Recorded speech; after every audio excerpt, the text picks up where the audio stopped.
a journey to Sandy Hill Farm. It's been in some ways quite a long journey, but yeah, we've definitely achieved quite a lot along the way. We've learned a lot along the way, and yeah, met a lot of really, really helpful, inspirational people that have helped us get this far. So I came to farming a little bit by accident, a little bit by design, I suppose. So Laura, my wife, we were living in Bristol and working in office jobs, and we got an allotment while we were there, which sort of gradually took over more and more of our lives, and we got interested in where our food comes from. We were almost self-sufficient in vegetables for a few months a year, living in central Bristol, and it just sort of obviously became a bit of a passion. Laura came up with the idea actually of going woofing, so I took a year out, and we spent a year working on different organic farms around the UK and Ireland, and so we saw lots of different farming systems. Doing that year, really great experience, and then at the very end of the year, we ended up woofing for a slightly eccentric elderly farmer, not very far from here in Eastleach, and that was Martin. It sort of transpired 2-3 years later that Martin was looking for a farm worker, and I happened to be looking for a job at the time. And Martin approached me, and I thought, well, yeah, that's a fantastic opportunity. Let's give this a go. 300-acre mixed organic farm, cows, sheep, arable, and I just learned so much from Martin. I worked for Martin for 6 years in the end, and at the same time, I did a degree conversion as siverside, so I studied for a graduate diploma in agriculture. Really, Laura and I had started to think about, could we end up with our own tenancy, and sort of decided that what we would need, yes, we've got practical skills, but we'd also need potentially a bit of paper to show that we can do what we say we can do. So yeah, the process for getting any farm tenancy is very competitive, especially opportunities like this is be considered a starter farm, relatively small. There's not a lot of opportunities come along, so there's a lot of people after them. So you've got to be ready to go. You've got to have a plan of how you want to farm, and I think you've got to mean it rather than changing your plan to fit whatever's coming along.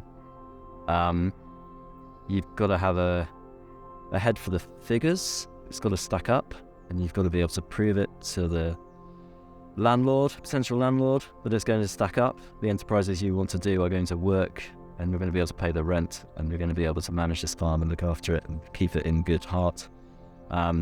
So you've got to have the husbandry skills to do that, and then you've also got to have the skills to put together a tender saying, this is what I'm going to do, this is how I'm going to do it, here are the figures, this is how I can afford it, this is how I'm going to buy my livestock, this is how much money they're going to make me over the next X number of years.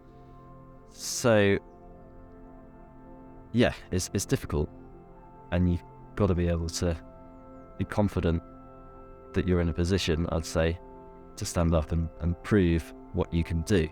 Now, we took the approach that we were very lucky. We only applied for one other tenancy before getting this, but that other tenancy we applied for, that was a huge learning curve and really helped us. We put together a tender, we had an interview, we got feedback on both following being unsuccessful, and that really helped us push on with the next application.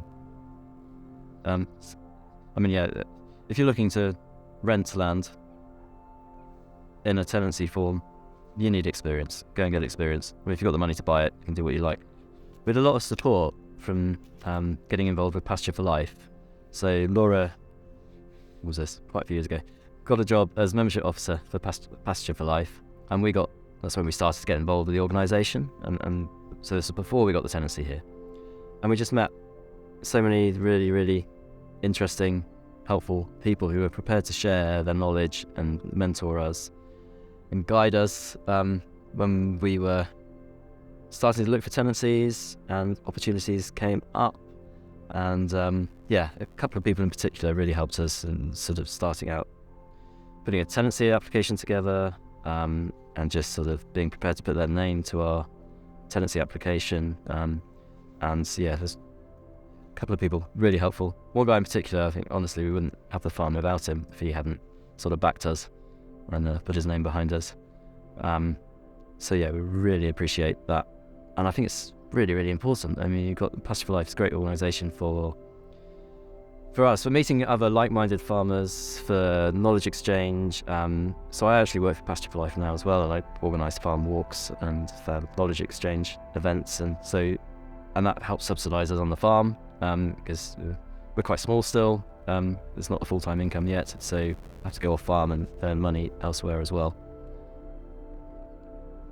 Yeah, I work on another farm as well, 1 day a week, and yeah, all these things add up and help subsidise our income here.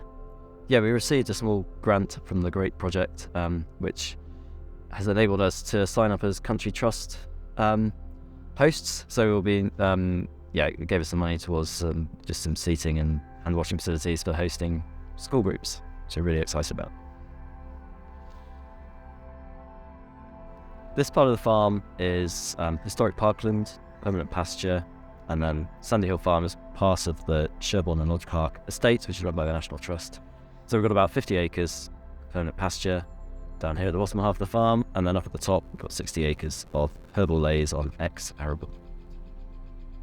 The National Trust are very keen on tenants who agree with how they want the land farmed, which we do.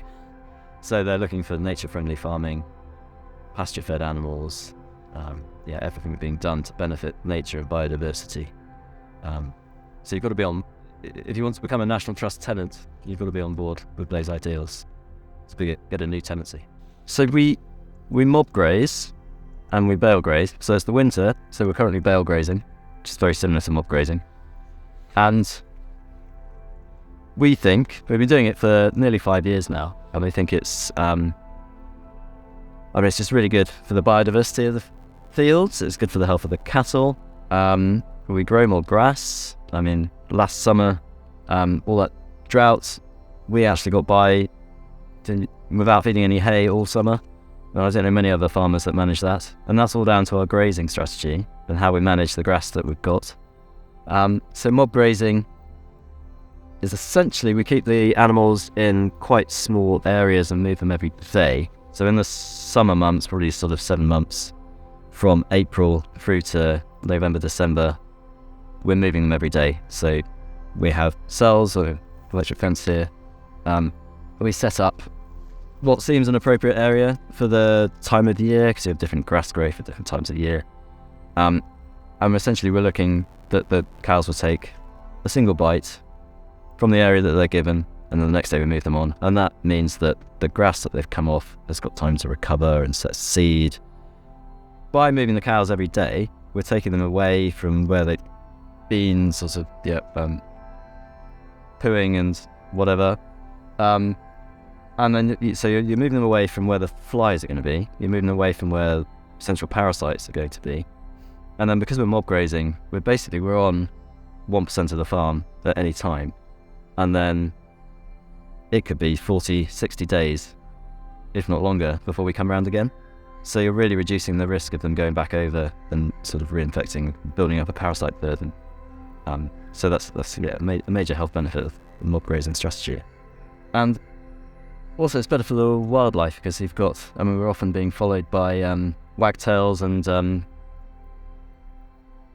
various bird species absolutely love picking through the hay after the cattle, and also there's still the cowpats out here for the invertebrates.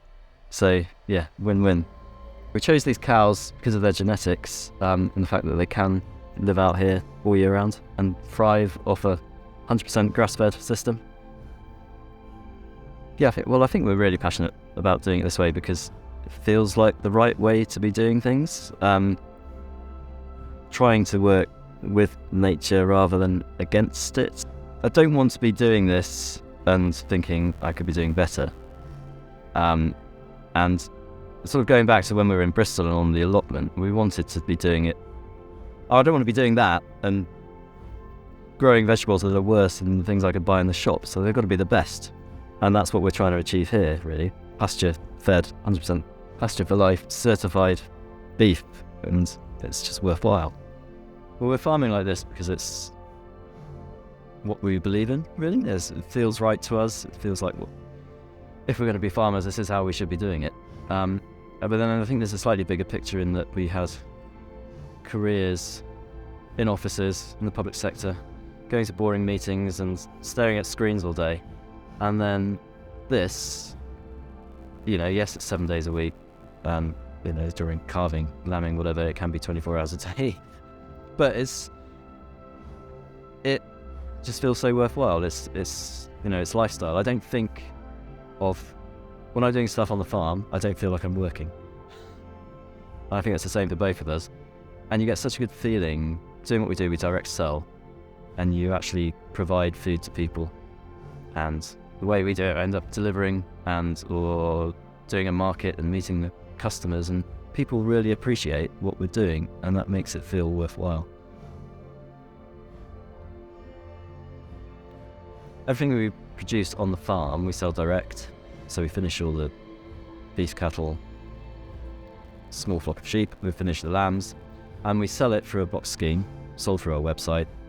And then we sell, so we have basically a very local area we sell to. We've built up a customer base over the last 4 years. We sell direct to, and then we also sell through a local farmers market that's just started up. That's proven to be a good route to market. And again, reaching local people, that's what we're about.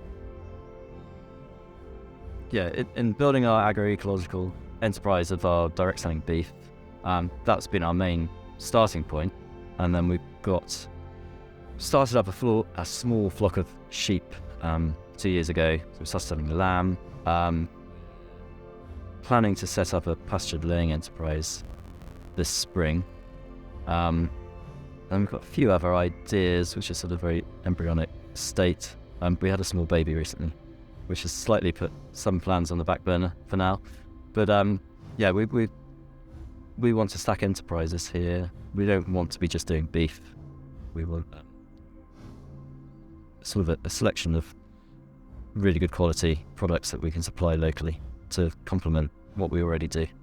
So we sell all our beef, our pasture-fed beef, through our website. You can Google us, Sandy Hill Mob, and you can look us up on Instagram, which Laura does all that. I have nothing to do with. But it's really important for selling our message and showing what we're doing, and why you should be buying our beef. Some of the enterprises we've been trying to stack on the farm already. We planted a small cider apple orchard 2 years ago, so there's a few years until we're producing cider, but looking forward to that. We've got a friend who keeps a dozen beehives here, and we sell the honey.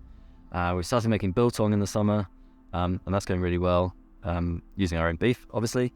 We've got a few ideas for a few more enterprises, so watch this space. So we bought an old railway wagon a couple of years ago, which we renovated, and the plan was originally to do some kind of agritourism enterprise, but we've gone off that, and we've been using it for hosting woofers, which is really good. It was nice to be able to pay back, having got into farming through woofing. Now we're in a position we can host woofers, and we're using the wagon as a accommodation, so that's good. Top tips for people, new entrants looking to land. I'm going to go back and say, get as much experience as you can. That is the most important thing. So don't get disheartened if you're not successful to begin with. I mean, it's so competitive. There's so many people after these opportunities. But make sure you take that experience and build on it, and use the setbacks to make your next application better, and that's going to make you succeed in the end. It's great going to college or uni or whatever and getting a qualification, but actually learning from a farmer, and I think you've got to be prepared that if you want to get into this, you might have to take a step back to step forward. You've got to go and learn your craft, as it were. Going to college is really good in terms of, I'd say for us, on the side of the business side of the farming, fantastic. I learnt a lot doing my degree at RAU. But, sorry RAU, practical side, not so helpful. And it's almost, there's no point in going for a tenancy until you've got experience. I mean, you're just wasting your time, in a way. Really, there's so many people who have spent several years and a lot of effort getting to the point of.